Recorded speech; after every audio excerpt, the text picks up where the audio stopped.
Hello, everyone, and welcome back into another episode of the Main Event Mixer.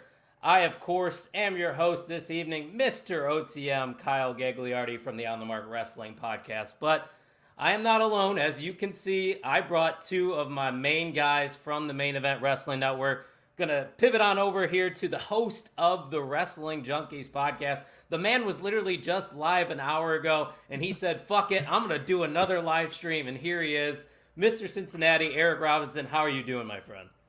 Buddy, it's so good to see you. I feel like we haven't done anything like this in so long, but it is nice to not be the done with the finger on the switch this time. So I'm glad that I get to leave those responsibilities to you tonight and have some fun. Don't worry, that means you're just gonna have the hosting job for the next one. I hope you know that. Deal. Okay. But as you can see, we are joined by a third member making his debut on the Main Event Mixer. You know him from his vicious rants on the Main Event Network. The often imitated, never duplicated Mr. Main Event. We got a lot of misters in this chat. Tim Vicious himself is joining us. Tim, welcome to the show, and how are you doing, my friend? Ed, thanks for having me on, man. I appreciate it. I'm doing good. To take a line from Bruce Pritchard, I'm as happy as a box of fluffy ducks. I've never heard that one before. So, hey, I never heard that until he said it, and I stole it. Hey, all the greats steal a couple things from everyone's gimmick. That's just how we roll here in the wrestling business. But the guys from Dropkicks and Attractions are in the house too. Another Main Event podcast. Definitely check them out. Good evening to you, my friend. Kine, the MVM over at the On the Mark Wrestling Podcast, said, ladies and gentlemen, my name is Kine, the greatest MVM of all time. Let me introduce you all to the returning legend, Robbie Collins. And there he is. He has risen. Robbie, a big supporter of the Main Event Wrestling Network. He took a little hiatus from wrestling, and he is back here for the Main Event Mixer, Episode 8. Now, Tim, we haven't had you on the show quite yet. We finally made things happen here. We had to cancel a few times. We're busy in the summer and whatnot. If people aren't familiar with what you do with the network, why don't you tell us a little bit about what you got going at Vicious Rants?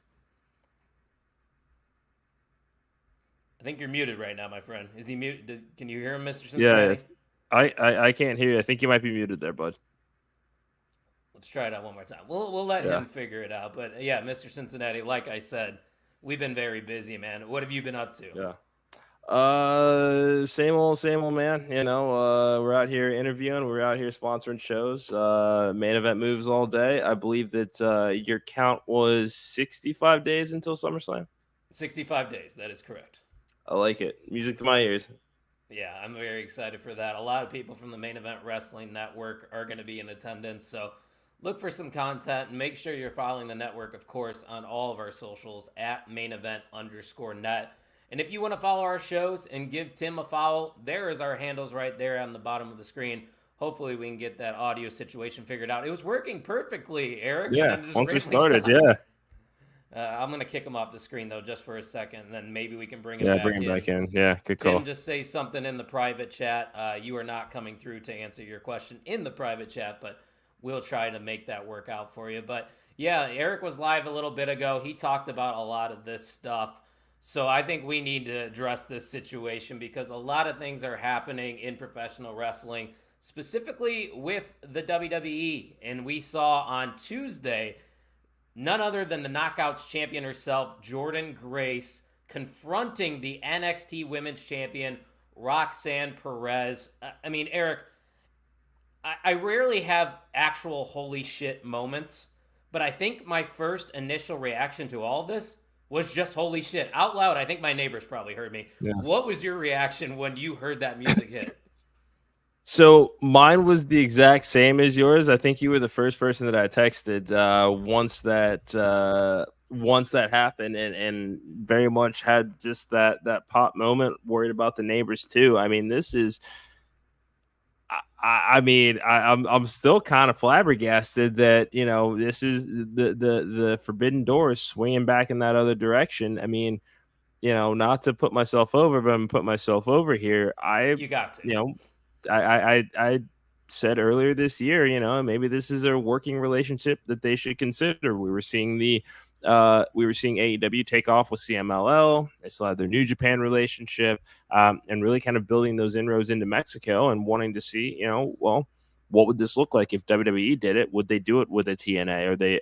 Are they a big enough company for this to work? And turns out the answer is a resounding hell yes. I mean, this is seismic. I mean, we have a TNA star taking on an NXT Women's Championship or NXT Women's Champion at a WWE event. Like, it's unheard of. It really is. Tim, let's hear it. Am I coming through? Yeah, there we are. There he is. It's the intern, man. I swear the intern has it in for me. That's what it is. This is why we don't pay our interns here, Tim. That's why. Yeah.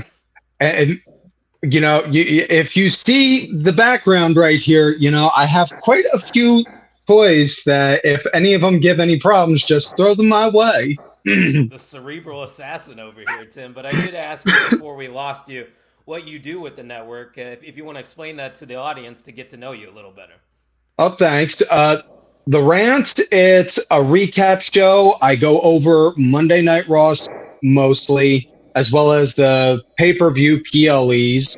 And I also do a quick recap of all the big highlights on SmackDown, as well as any big major wrestling news that occurred from up until that week, up until like minutes before we go and start. We'll talk about it, and I'll give a quick little recap like, hey, this guy got let go, this company signed a deal with this happened, and I'll just give a quick run through on that. And I'll also shoot my 2 cents on it, like if they say, oh, this place signed a deal with this, well, I could see the positives and I see the negatives. That's it. As much as I'd like to try and make it a whole show about all things wrestling in general, unfortunately, with life and work and as well as handling a very active 14-and-a-half-year-old, it's not what I wish I could, but I can't. Hey, that's totally understandable. And like Robbie Collins said, Tim is the GOAT of video entrances. If you've never seen Vicious Rants, go to the Main Event Wrestling Network YouTube channel. We are live right now on that channel, so it's very Thanks, simple. Robbie. If you are watching us live right now, give us a like, hit that subscribe, share it with your friends, spread the word that Main Event Mixer Episode 8 is live. And a lot of people were reacting to Jordan Grace as well. We got our thoughts from Mr. Cincinnati, but let's go to the chat really quick. Robbie says, really enjoyed Jordan Grace's appearance at the Royal Rumble so it's so good to see. Excited for the future with WWE and TNA. And like Big Box said, that really is a holy shit moment. Tim, I know you were watching live. What was your initial reaction when you heard that music hit? Have either of you guys seen the anime JoJo's Bizarre Adventures? I have not. Yes, Okay, so for those that may have, if you've seen Joseph Joestar, Clint doing like the Home Alone look, doing, oh my God, that was me. Because it was, my head exploded like, oh no way. Because at first heard the sirens like, wait, no one in the company has, oh my God, that's Jordan Grace. And I say, I've said this over the past couple years, pro wrestling is freaking wild, and I love every last minute of it, because a few years ago we had a picture of William Regal taking a picture with Nick Gage throwing signs up. This past year at WrestleMania, we had Nick Khan taking a picture hanging out with Burt Lauderdale from GCW. And now we got Jordan Grace challenging for who's the Knockouts champ, challenging for the NXT women's title. And I don't know if you guys saw the poster for it, but they got her headshot and she's got her title big and bold. So you could see TNA on a WWE poster. Yeah. It's pretty crazy. I mean, 2024 wrestling is absurd. I never thought it would actually get to this point. And similar to wrestling companies working with others, that's kind of what we're trying to do here at the network. Just bring a bunch of like-minded individuals together to grow together. And I think when you have companies working together like this, WWE and TNA, it's definitely going to help TNA. and it probably will help WWE as well from a public standpoint. But another great thing about this, guys, is the fact that no news site reported this. No one leaked any information that we were going to see Jordynne Grace. And Mr. Cincinnati, I think that's a lost art in today's wrestling scene that everybody wants to spoil things, but this was a genuine surprise. Yeah. I mean, it's easy for us, especially because we're content creators. We provide commentary. We some of us report news. It's easy to want to try to be in the know of all things, and it's just almost our nature to do. Especially as much time as we spend on Twitter and news sites and things like that. But when you do get those moments where it's a true, genuine reaction, it just kind of takes you back to why you fell in love with wrestling in the first place, not knowing what was going to happen. And, sometimes it's good to have that, just a true, genuine surprise that, was kept close enough to the vest that there really weren't any reports that came out. It was just a very pleasant surprise. I mean, we got a couple of those during this episode of NXT. But the fact that this one with Jordynne Grace, we knew how high WWE was on her after the Royal Rumble. I was not expecting this type of moment from her. I figured, okay, well, when her contract's up, she's probably, going to be courted. They're probably going to throw a lot of money at her to come. But this is just better than anything I could have anticipated. Yeah, 100%. And a couple comments here from Big Bach. He says it gives incentive for everyone to up their quality instead of coasting and resting on laurels. It's a fair point. And he said cross-promotion relationships are a great way to expand exposure. Absolutely, 100%. And you brought up the fact that she did show up at the Royal Rumble. I just listened to an interview on Busted Open Radio. Jordynne had no expectations of making another appearance with the WWE. She assumed that Royal Rumble appearance was going to be it. But here we are. She's apparently signed for 3 appearances for 6 figures, which good for her. Go get that bag. I mean, she deserves every last cent of that. Now, Tim, this match will be happening at NXT Battleground here in about a week. It's very interesting because only right now the NXT title is on the line. It is not for both belts. Do you have an early prediction, or how do you see this one shaking out between these two? Smart Money is obviously going to say Roxanne, but the more so the question is the how. Because, is there going to be interference, or is there going to be like some kind of schmaz? And it's, there's 100 different variables you can look at, but I'm not more so worried on the end of I'm not more worried about the finish. I'm worried about everything that leads up into the finish. That's what I'm interested in. Yeah, that's fair. I would assume there's going to be a wonky finish of sorts, but regardless, I know both these women have never faced off one-on-one. Jordynne confirmed that in that interview. She said they're both from Texas, which is crazy. Just their timelines never matched up. Then again, I think Roxanne, correct me if I'm wrong, is 22 years old or something like that. Yeah. Give or take. I'm also surprised they never did, considering Roxanne had a small stint in TNA when she was still Ring of Honor Women's Champion. That's true. She was still going as Roxy. Yeah, I almost forgot about that, but I think TNA actually tweeted out something about that today. TNA is really good with their social media teams. Whenever anything happens in AEW or WWE that involves a former talent, they got a YouTube clip ready to go. I don't know if you guys have ever noticed that. Yeah. God moves quick. TNA's Twitter handler moves quicker. This is true. A little criticism from our main event brothers that Tim, you're a bit loud compared to the others. My bad, dude. My bad. It's all good. I think I can probably edit. I think it's just because I got such a deep voice.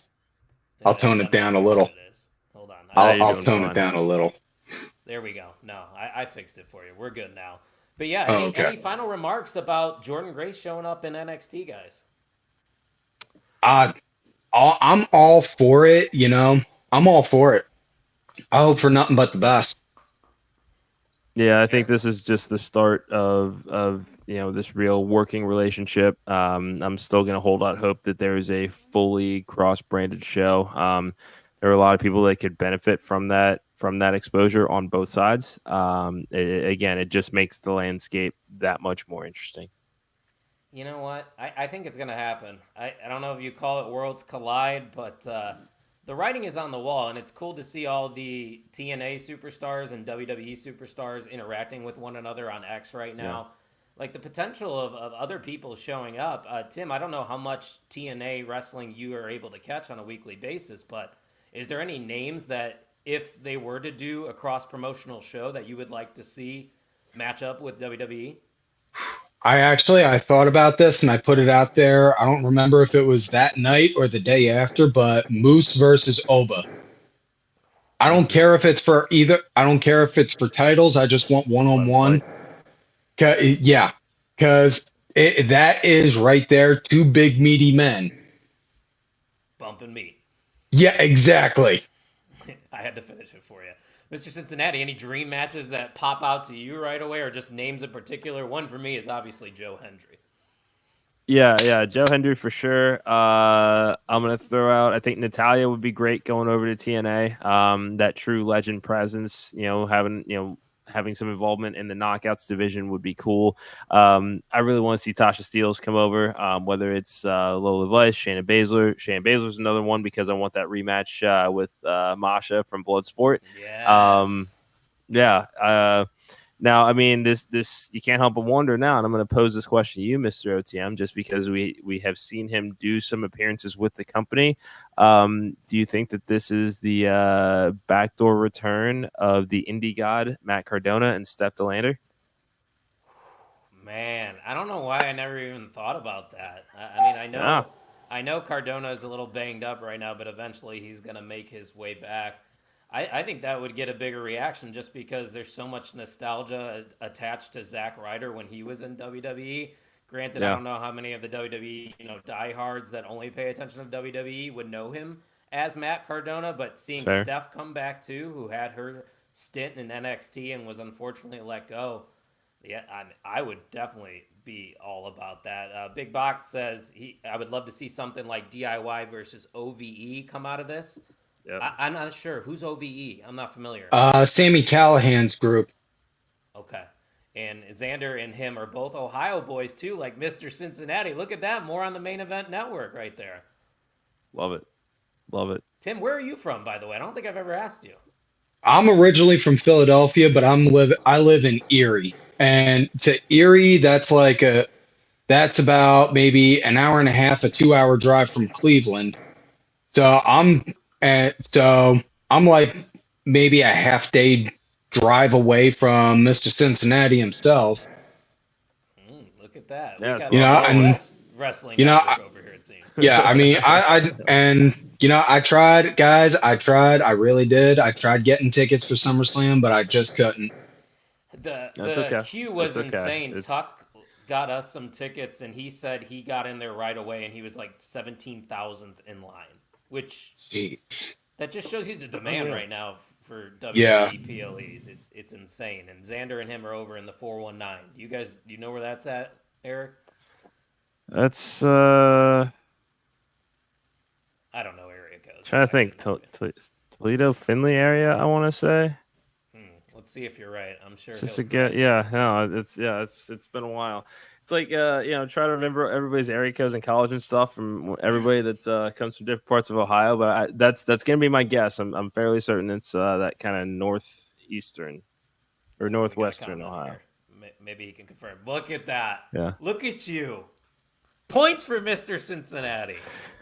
Well they're on done. fire today, man. On fire. Look at, I like it. I like it. But you speaking of on fire, the surprises didn't end on Tuesday night because after the main event, we saw the lights go out when Lash Legend asked Trick Williams if he was the one attacking Metaphor. Come to find out, it was former AEW. Yes, I'm saying former AEW superstar to the TikTok trolls out there that tried to correct me and say he's a former ROH superstar. I know he was in ROH, but recently he was with AEW. But enough about me ranting.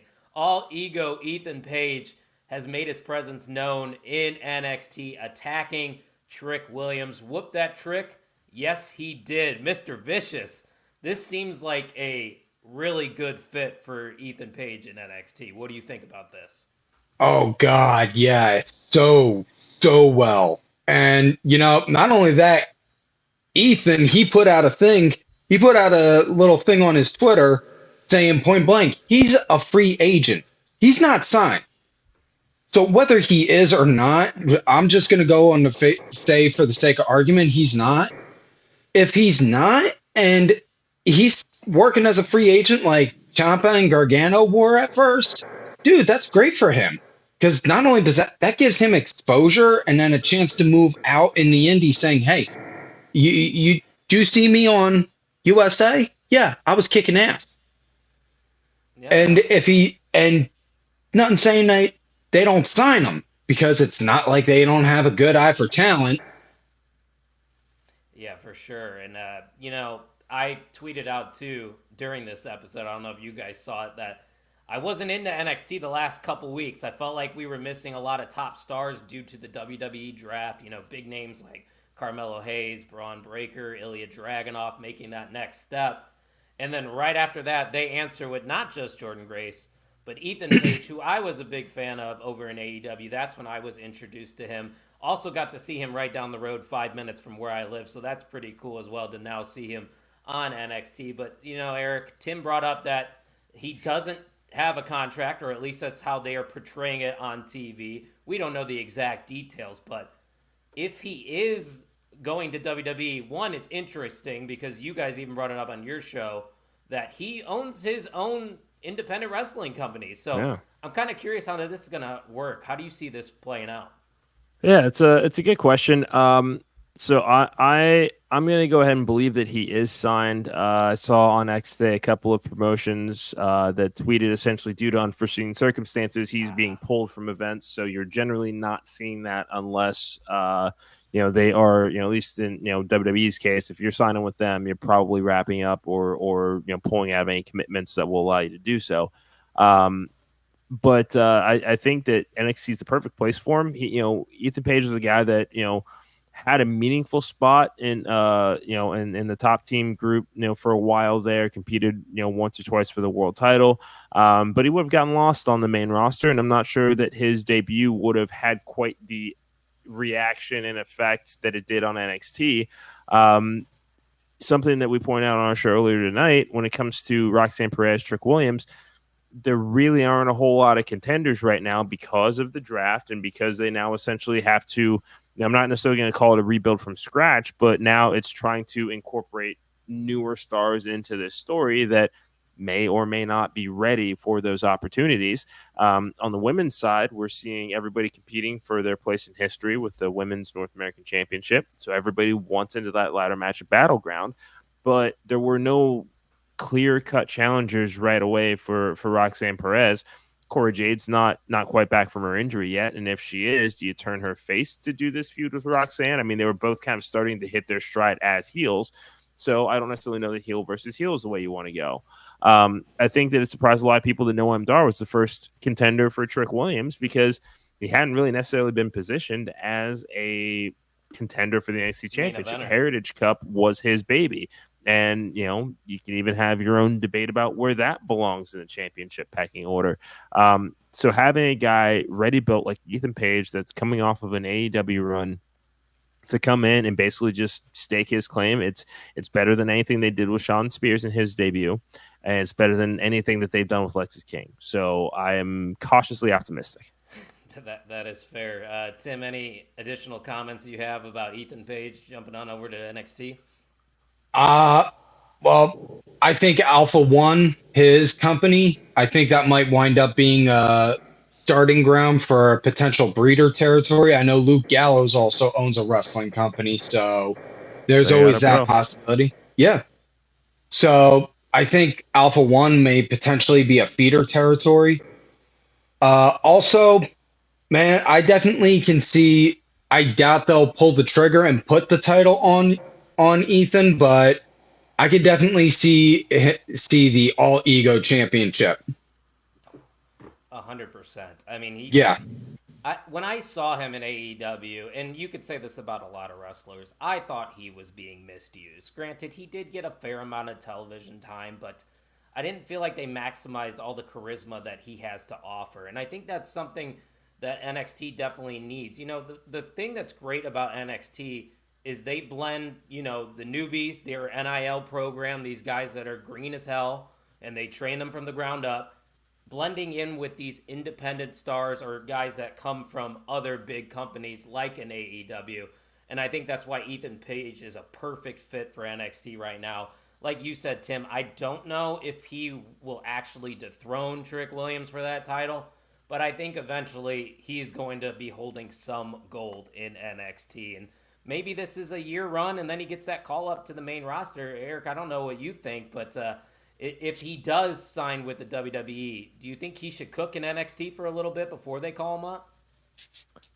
I would. I mean, there's nothing really to lose there. I mean, again, with them having just completed the draft, those are the names that are going to get a lot of attention. And I worry about, kind of what his place will be in the card when you have these people that are being called up that are very clearly Triple H, Shawn Michaels guys, and you've got kind of the outside newcomer.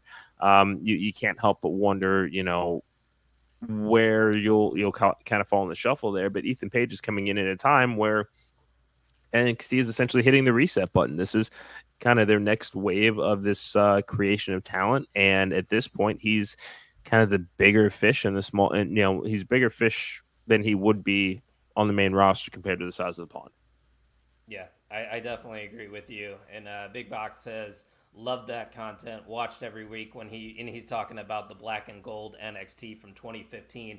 I know I've been watching NXT since the days they were on Hulu. Tim, has NXT always been a part of your weekly wrestling rotation? Well, I kept up with the info on it when it was just exclusive on the WWE website. Once it started coming up on the net, once they launched the network, I was on it like weekly. I would watch it weekly. Watch the takeovers. There was a point where I used to have my hair like Malachi Black because my son looked at him and then he looked at me and said, "You need to grow your hair like that, Dad." Okay, bud, if that's what you think. So it's I like it. yeah, things I do for love. But but yeah, man, I'm not only that now to take a step or two back, we were talking about potential fantasy matches with TNA and WWE. If Ego does sign, also I was just thinking of it, Ego versus Josh Alexander, have the North reunite going 1-on-1. Yeah, that's Okay. definitely something. Yeah, and Yeah, you could also have the Rascals reunite because we know Trey Yes. Miguel and Zach Wentz are over on TNA. they were Wesley talking and about that on Twitter. were they? Yeah, yeah, what was it? Zach was saying, I think it was Zach or Trey was tweeting out. One of them was saying Rascals reunite. And Man, Nice. McIntyre tweeted out a picture of him when he was TNA champ saying doors go saw both that. ways. Yeah, and then Chelsea even responded too with the title. So it's crazy what is happening right now in professional wrestling, not just in the WWE, but AEW as well is doing some great stuff, which we're going to talk about here in a couple minutes. But the potential of WWE and TNA working together is fantastic news for us wrestling fans because us three here, I'm just going to speak for us three, we enjoy all professional wrestling. No tribalism here at the Main Event Wrestling Network. But we are going to have to talk a little bit about AEW, guys. I don't want to take too much of your time. Keep these mixtures somewhat short, but let's talk about the vacant TNT title now in AEW. Obviously, we saw Adam Copeland sustain that injury. I mean, right when it happened, I knew that something was going to be wrong because he landed directly on his feet. Now we know he's going to have surgery. He's going to be missing some time, Mr. Cincinnati.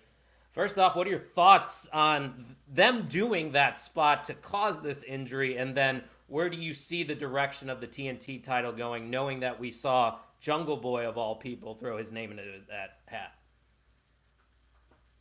I am all for balls to the wall on pay-per-view. I mean, there are certain spots that are just, meant for bigger shows as opposed to TV. This one doesn't make any sense. This was I didn't care for it personally. I think it would have looked just as awesome if he just jumped from the top rope, did more of a splash as opposed to the elbow drop. But I mean, this was essentially just a 15-foot, just land right on your feet, drop for the elbow, and hope to break the table. I mean, now here it is, costing him some time on time that is already borrowed as it is. I mean, he's said he's closer to the end than the beginning, and and maybe it's. I mean, was this the best use of that time he had left with that spot? I personally don't think so. But however, I'm not Adam Copeland. He's the one that gets to, he's the one taking the spots, putting his body on the line. I just think that, that one just, I think that that match would have been great without that spot too. I was hoping that segment on Dynamite would end with Jack just holding the TNT title and just that being the end of it. But now we're kind of getting the interim EVPs, and now there's a tournament, and now there's gonna be a ladder match. So it's like, okay, fine. Daniels. That's cool. I think the same thing could have been accomplished without adding an interim EVP of some sort. But I mean, this is a fine way to do it. I think Jack still ends up winning that ladder match. But it's just another match added to what will probably be a great Forbidden Door card.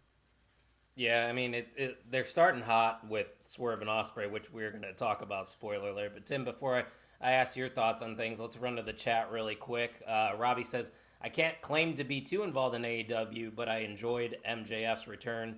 I think we all enjoyed seeing MJF back on television. And then he asked, when did Jack Perry return? I'll never forget that old theme song. What was it, guys? A couple months ago that he returned? Yeah. It was during the Bucks. It was during the Bucks FTR ladder match. Yeah, that's right. Okay, yeah, because he was doing his thing in New Japan for a bit, and apparently Big Bot says he saw the comments from Adam Copeland, and he just said, "The heart wants what it wants. The brain sometimes doesn't keep up." I think that's sure. A fair way to summarize things. Yeah, Tim, how do we feel about this TNT title situation in AEW? It always sucks when you hear somebody get injured. And with Adam's case, man, like Mr. Cincinnati said, he's only got so much time left. Father Time is undefeated. And I hope he recovers. I hope he can get one last good run in, but I saw that spot and I cringed when I watched it. Like, I can watch everything right up until the impact, and then it's just like, no, you can't. I can't physically. It's like seeing a really bad car wreck. I just couldn't help but think, if you're gonna jump from the top, why are you looking to land on your feet? Yeah. Why not just go for the side, like trying to do an elbow like Macho Man, or do a frog splash, or do a body splash? Just something that's not gonna do injuries like that. That's just me thinking out loud, though. No, I thought that right away when I was watching it live. It was awkward throughout. But once again, what Adam said is what Adam said. So you got to respect the man. He's a legend. But is there any names that you can now see taking that TNT title, or you agree with Mr. Cincinnati that Jack Perry might be the best option? Smart money is definitely on Jack doing it. But if they're probably going to go on a safe bet, chances are they're probably going to have Dart. If I was going to say for a safe bet, would probably be Darby, because they tend to have him be with the TNT title like Jericho was with the Intercontinental for the time being, where it was, well, we need to put it on someone. Fuck it, let's give it to him. I mean, I know, Eric, you guys talked about this tonight as well. What about Konosuke Takeshita? That's a guy that was pushed for so long, beat some of the top names, and now what is he doing, Eric? He's really not doing much. Yeah, Kenny Omega, twice in a week. I mean, not very many people can say that they have been able to do that. It would add a much needed boost to the Don Callis family. I know that they're growing in members. They're definitely going to have there's going to be an issue on their hands with Will Ospreay, sooner than later, as we start to see kind of the true colors of this group come out of here. I think I'm just hoping that this is, whoever the title is on, let's make it another lengthy reign.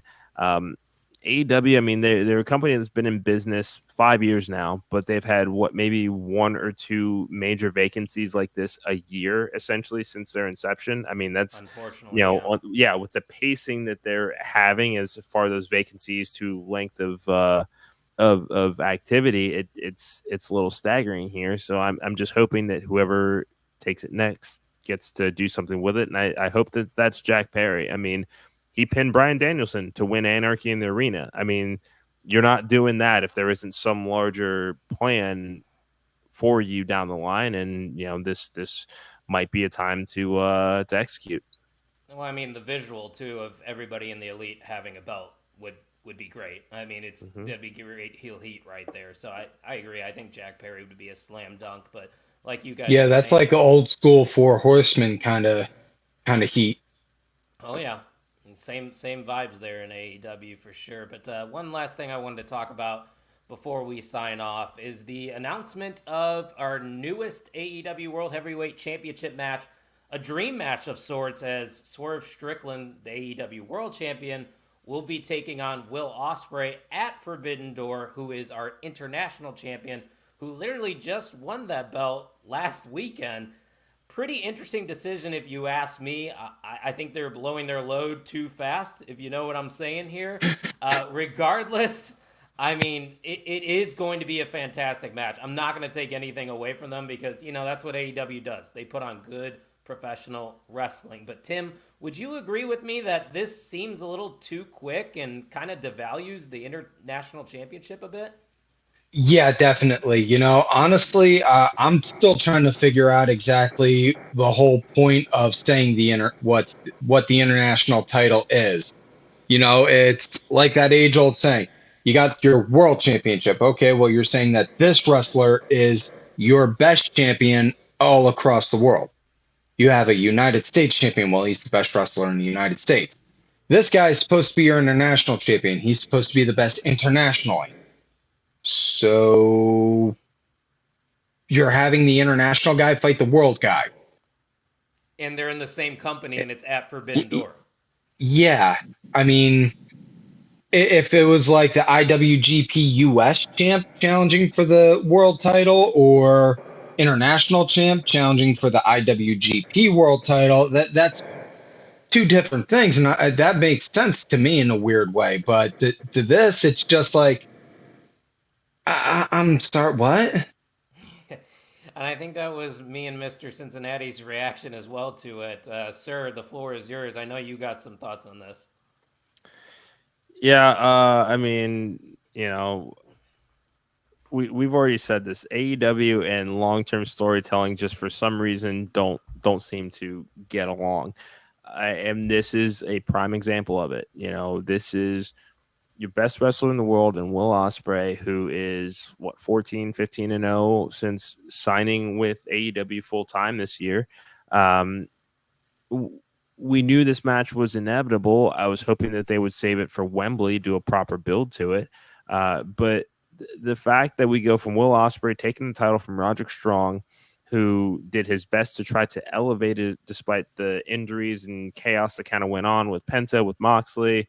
The Devil storyline never really took off the way I think that it wanted to, because I think Adam Cole would have had more involvement in creating the credibility of Roddy as an international champion.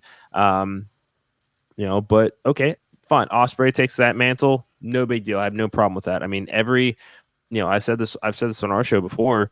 You have to look at least in 2024, every Will Ospreay pay-per-view match and a handful of the TV matches as potential match of the year contenders or honorable mentions at the very least. And that's what we got with this match against Roddy. So I was ready for this reign, but to win it on Sunday and then Wednesday you're in a gauntlet match to compete for the world title says that, there is no care about what happens next with the international title.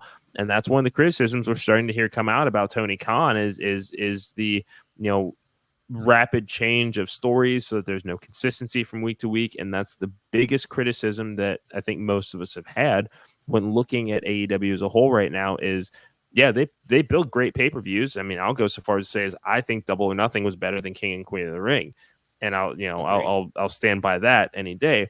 The problem that I have is that there's no week to week intrigue of, okay, why do I need to tune in next week to see where this is going to go? If we're just going to make these matches because we can make these matches, if that's the case, then they really have no use for TV. But it's entirely too soon to put these guys together. Swerve is doing some of the best work of his career right now. He's still got the crossover superstar appeal as far as mainstream media. There's no reason to build to this match, because then we have to have the conversation of, okay, who actually loses here? Yeah, well, that's what I was gonna ask Tim, because I was wondering the same thing. You're kind of in a lose-lose situation. I don't know how you book this finish without a DQ or something like that. What do you think, Mr. Yeah, Vicious? yeah.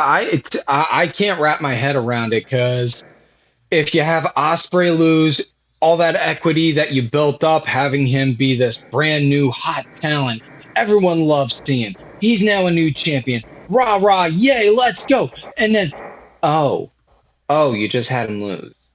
Even if it's in a graceful way. Oh, you just had him lose. And then you got Swerve, who's this calm, cool, awesome guy that just oozes. Yeah, he's a bad man, but you can't help but love him. And then you see him go out there kicking ass, taking names, and then you're like, yeah, I can't wait to see him come out and here and oh, he lost.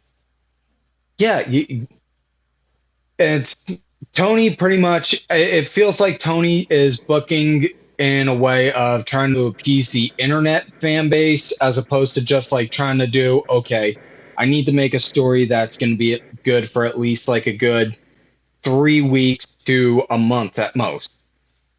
I totally agree with you. And Yeah. I don't want to sit here and just bash AEW, so I'm introducing a final segment called Say Something Nice About AEW. Eric, like I said, we all enjoy wrestling. AEW is doing some great things right now, but what is the one thing that stands out to you in a positive way about AEW currently? I gotta say, and this was something that needed to happen at Double or Nothing.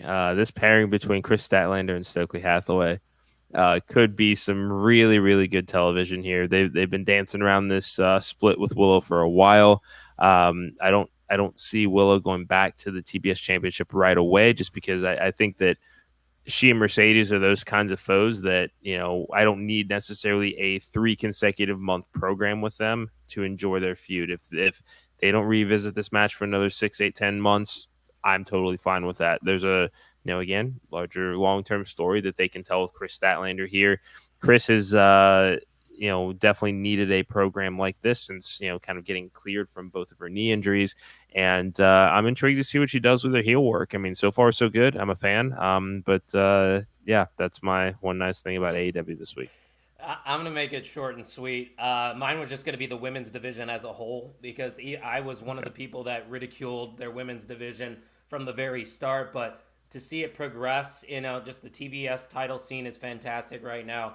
You brought up the Chris Statlander split. That was awesome. And of course, Timeless Tony Storm has been absolutely phenomenal. So that is me saying something nice about AEW. Tim, say something nice about AEW.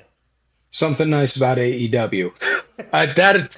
Bad Jad joke aside, I gotta say I definitely like the Blackpool Combat Club just because of the fact of I showed my brother the BCC doing for their entrance at the Blood and Guts match they had, and my brother just looked and his jaw hit the floor. He was like, "Jesus Christ, that was us when we were teenagers." And yeah. That's awesome, man. We wore that rough and rowdy crowd. Yeah, as Robbie Collins would say, Kyle always bleeds for the BCC. You got that right, brother. I will always bleed for the BCC, and I will bleed for the Main Event Wrestling Network. Another episode of the Main Event Mixer officially in the books, guys. Don't forget to give us a follow on our shows at Pod on the Mark, at Junkies Pod, and at Tim Vicious. He's uploading every single week, not only on the Main Event channel, but his channel as well. Tim, is your YouTube channel just Tim Vicious as well? Uh, it's Tim Vicious 23, Okay. and Jordan. I do my rants. Also, every other week, I do a spin-off show called Vicious Chats where I just talk with random people. I've had a couple people I'm cool with that are wrestling, that do wrestling or wrestling related content or working in wrestling in some kind of way. Also, as well as every Friday, 6 o'clock Eastern, you could see random videos of me singing horribly off key for the Vicious Karaoke Party. It's the most fun you can have before SmackDown. I do love that you do that every single week, and you're always on time, my friend. Yeah, I respect the grind, and I appreciate you joining us. Big Bot even said, I wrestled with friends like that too. Got a broken collarbone once off a pile driver. Yeah, and I've Oof. told the story that I fractured my nose taking a GTS before. I feel like we've all been there. Mr. Cincinnati, any broken limbs from you?